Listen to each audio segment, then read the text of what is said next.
The Atari Creep YouTube channel is intended for a mature audience. Regardless of the subject matter, this video may contain strong language, simulated violence, and psychological nudity. Viewer discretion is advised. What's up, creepers and geekers? Christy, Atari Creep. How is everyone doing today? As promised far back in the past, and of course recently when we talked about the Miko's physical products here, we're going to have a look at this stack of cards I have here. It's obviously not a full set. Actually, my best guess is these were cherry-picked out of a complete set just to collect the Intellivision ones. But these cards are from 2014, I believe so. It says it in the back. They're from Twin Galaxies, which, believe it or not, I don't know a lot about. Go figure. And I just thought it'd be cool to have a look at them. They're basically just a box art. The back has information about the game and some high scores from going all the way back to the 80s. Really fun, really fun. I probably should have looked it up a little bit better. Because like I said, I'm assuming these are part of a whole. So let's just look at what we have here in front of me. And yeah, I mean, I don't know what else to say. They're trading cards. So the first one is Triple Action. I showed this one the other day. It has the 3 games in the front there. And the back is a Superstars of 2014 video game trading cards. Triple Action, released by Intellivision in 1981.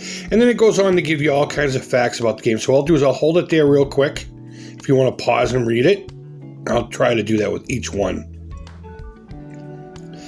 And then up here it shows high scores. And what's really cool is some of them go back into the 80s.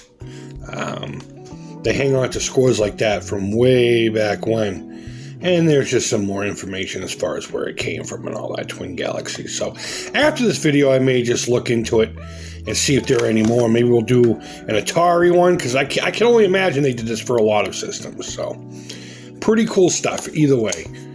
Skiing. Skiing is pretty cool. Also judging by the numbers too. And we're going from what, 1164, 1088, and this one was 1447.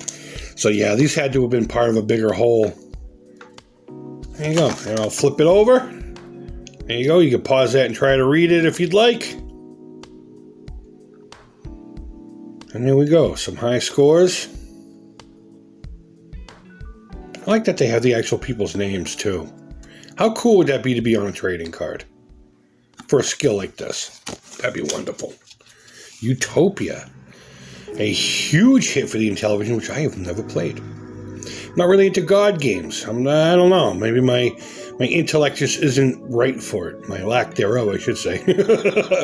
But everyone seems to love this game, so one of these days I'm going to have to give it a try. I do have it here, I believe. Which reminds me, I think somebody, and I know who it is, somebody recently asked me about my Intellivision collection. I haven't gotten them that information out to them in a while, but here you go. Cool. Hopefully you got all that. And of course there's no real high score on this one because, you know, it's the nature of the game. I know about the game. I'm just not a fan of that style of game. Here we go. This is synonymous. Synonymous with the Intellivision. Gambling. And there you go. Go ahead and pause that and read it if you like. And there are your scores. Pretty cool stuff. Advanced Dungeons and Dragons. Another popular game. I have friends that play this regularly. A lot of friends. Some scores. There's your information. Really interesting stuff written on the back of these cards. Kind of reminds me of each one of these cards is like a mini episode of the No Swear Gamer. Alright, here's Treasure of Tarman. This cover freaked me out when I was younger, but I absolutely loved it. I mean, the aesthetic of this Grim Reaper here, rad. I love art. I love creepy art from back in the day. They just don't make it like that anymore. Like the art they put on the old Halloween records that you would buy. Look at this. We got a handful of peoples down there.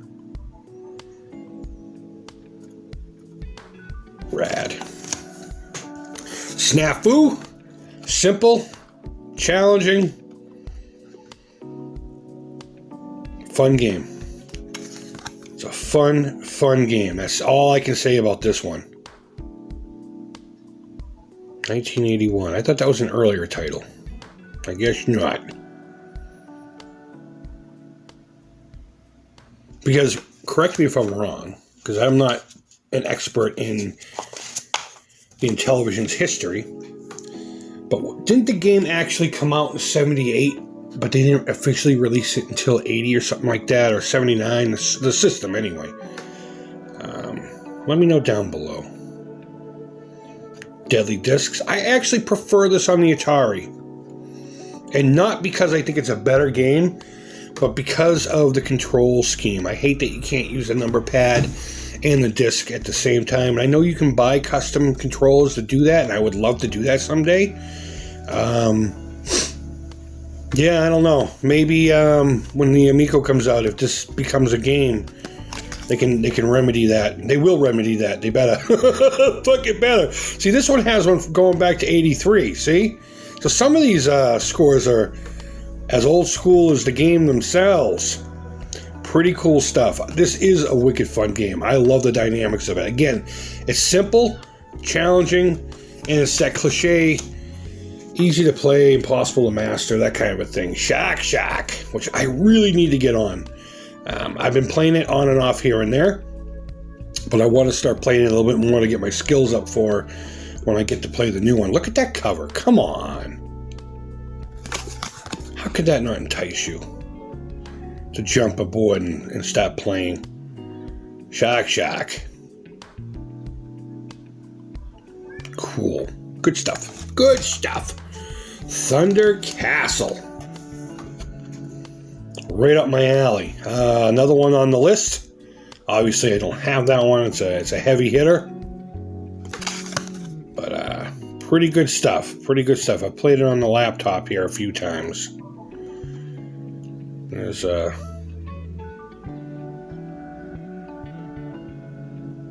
Warhol. A Warhol designed this game. I wonder if it's any relation. Great covers. Great artwork, man. The artwork of the 80s games were by far superior to anything else. Especially, because we have that art of Atari and this stuff too. It's great. Star Striker. I can't say I'm the biggest fan of this game, but I've given it a go a handful of times. There you go.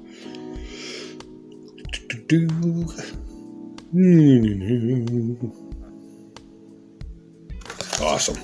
Good stuff. Space Armada.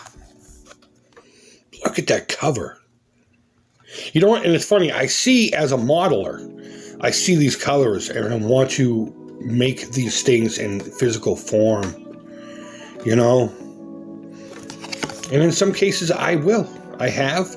The dinosaurs that are on Demon Attack, I've wanted to make those for so long. That would be so simple.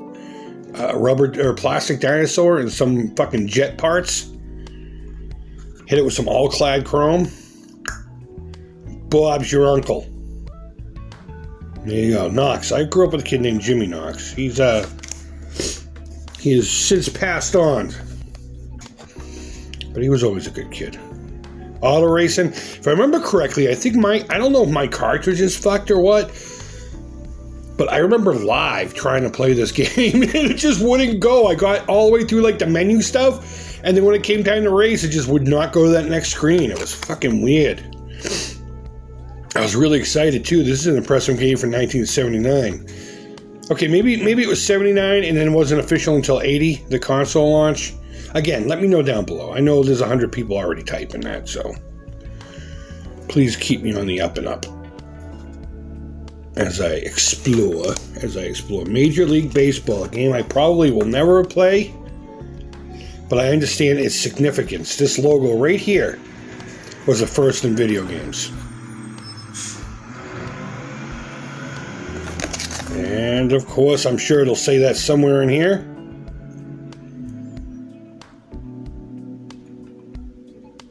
Good stuff, good stuff. Sea Battle. Look at that cover. My lord. Ain't much to say back here. They should have put like a submarine or something right here. Sinking or something, I don't know. There you go, pause that. Read what little's there. Groovy. Lock and Chase, one of my favorite games. Not only on the system, but in general. I grew up playing, of course, the Atari port, and I love it. I still love it to this day.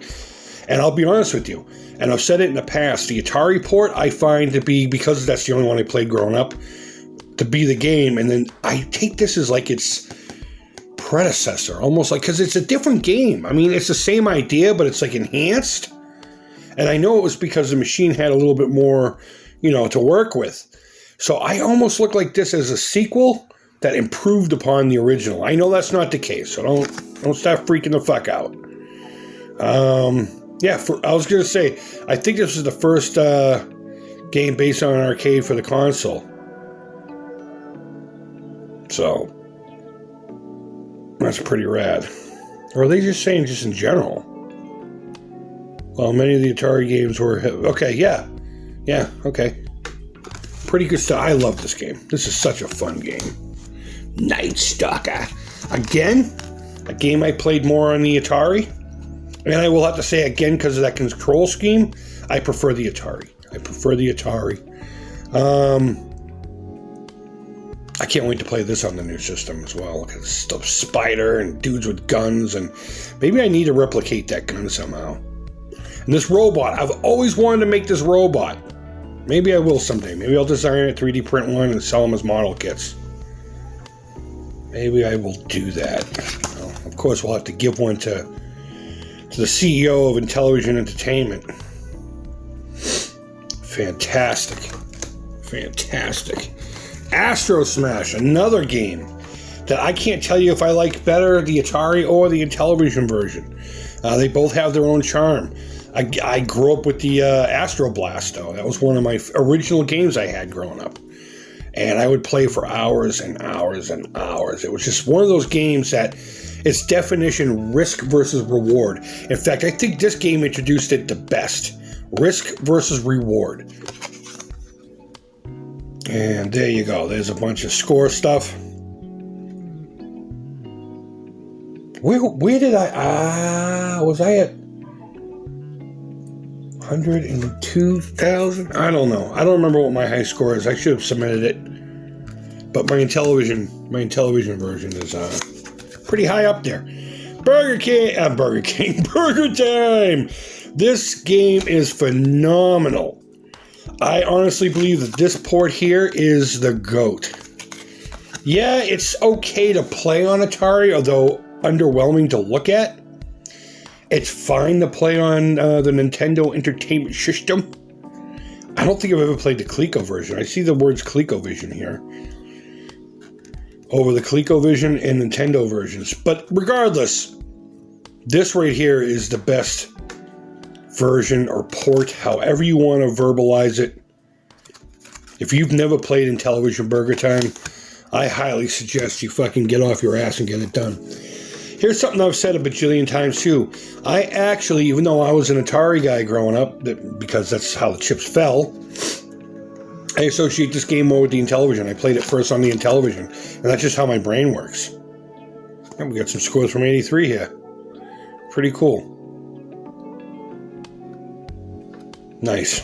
And I think this is our last one. B52 Bomber. Voice synthesis cartridge. Imagine that. It talks. B17 Bomber. Not really much to say here. It's got words and a bomber. I'm assuming it's a B17. For all we know, Let's see. Playing on difficult setting was set in 1983 by some dude named Matthew. Good job, Matthew. Hope you're still alive and you get to see this. Fucking rad. Cool. So there you go. That's what I have. I didn't count how many I have of these, but they're fun. Fun facts in the back. Really great artwork.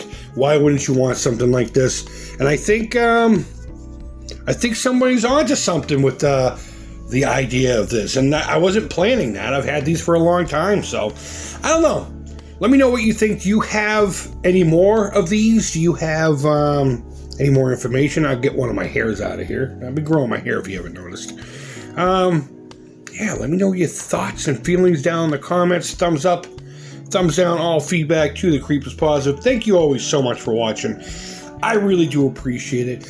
We are going to finalize our Alzheimer's campaign here pretty soon. I might do it shortly after Halloween. We're going to be a little bit late this year. I got a lot going on, but I haven't forgotten that. I got prizes that came in from all over the places, like the games are, and of course, Retro Game Boys has their annual controller that they're going to be getting. They're going to be giving away. So, yeah, don't mind my stuttering. I got a fever today. I got a fucking fever of 100.8. So we'll see how the chips land today. Maybe I have the Rona. I don't know.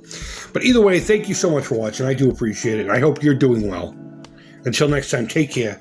Creep it real. And bye-bye.